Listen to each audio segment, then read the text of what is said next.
6 to 10 lakhsல வந்து பார்த்தீங்கன்னா மாருதியோட பலினும் டாட்டாவோட பஞ்சுங்க, ஹோண்டாவோட அமேஸுங்க. கிளரியோ பஞ்சுங்க, i ten extra சொல்லலாம். நான் ஒரு 9.5K வந்து கிட்டத்தட்ட ஃபீச்சர் லோடடாக உங்களுக்கு கொடுக்குறாங்க. ஸோ அது உங்களுக்கு உள்ள வரும். இன்னொன்று கொஞ்சம் ரிஃபைன்மெண்ட் நல்லா இருக்கும். இப்போ பஞ்சும் எக்ஸ்ட்ரா தான் கொஞ்சம் காமெடி. ஆனால் பஞ்ச் வந்து ஒரு எஸ்யூவோட ஃபீல் கொடுக்கும். பட் இது வந்து அந்த நியாஸோட ஃபீல் தான் கொடுக்கும். பட் இருந்தால் கூட அந்த ஒரு பாக்ஸி ஸ்டைல் வந்து உங்களுக்கு கிடைக்குது. இன்னொன்று பலினோ. சரி, பலினோ ஏன் நம்ம எல்லாருமே சொல்கிறோம் அப்படின்னா அது ஒரு ப்ராக்டிக்கலான கார். அதில் வந்து நல்ல நீங்கள் மைலேஜ் எடுக்கலாம். சிட்டிக்குள்ளே ஒரு 14 வரைக்கும் எடுக்கிறவங்க இருக்காங்க. ஹைவேல 20-21 வரைக்கும் எடுக்கலாம். டீசல்ல கிடைக்க வேண்டியது உங்களுக்கு பெட்ரோல்லே கிடைக்கும். ஸோ இன்னொன்று அந்த ஏஎஸ்ஜி நிறைய பேர் ஆட்டோமேட்டிக் சொல்லும் போது உங்களுக்கு அந்த ஆட்டோமேட்டிக்கும் அந்த பட்ஜெட்டுக்குள்ள வரும். ஸோ அதனால பலினோ. இன்னொன்று ஒரு சில பேர் என்ன சொல்லுவாங்கன்னா, எனக்கு வந்து பெரிய காரா இருக்கணும், 5 பேர் நான் போகணும், எனக்கு பெர்ஃபார்மன்ஸ்லாம் வேணாம், அப்படி ஒரு கேட்டகரி ஆஃப் பீப்புள் இருக்காங்க. நான் ரொம்ப டிரைவர் சென்ட்ரிக்கா நான் எதிர்பார்க்கல, எனக்கு தேவை சேஃபா ஒரு இடத்துல இருந்து ஒரு இடத்துல போகணும். அப்படிங்கிறப்ப தான் இந்த மேக்னைட் உள்ள வரும். ஆக்சுவலா இந்த மேக்னைட் வந்து உங்களுக்கு சைஸ் பெருசா இருக்குது, ரோட் பர்சன்ட் நல்லா இருக்கு, சேஃப்டின்னு பார்த்தா கூட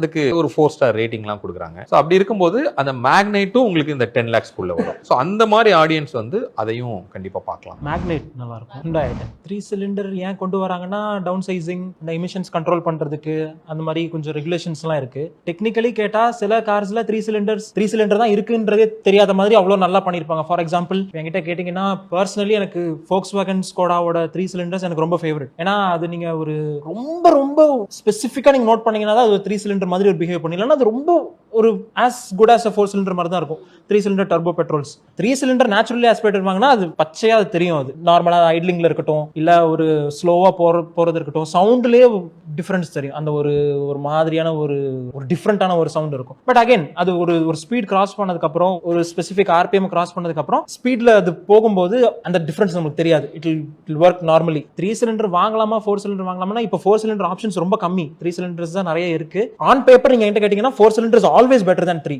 there is no replacement for displacement ன்னு சொல்லுவாங்கல்ல.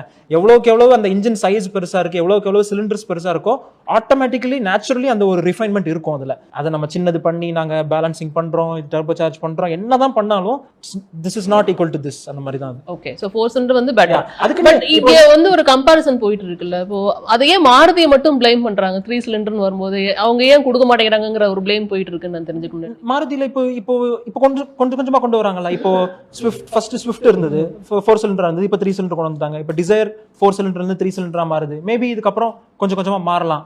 மாருதியில மத்த மாடல்ஸ் எல்லாம் 4 சிலிண்டர் தான் இருக்கு இல்லையா? மாருதியில ஹிண்டாயிலலாம் 4 சிலிண்டர் பெட்ரோல் இன்ஜின்ஸ் இருக்கு. 2 சிலிண்டர் ஆயிருமா?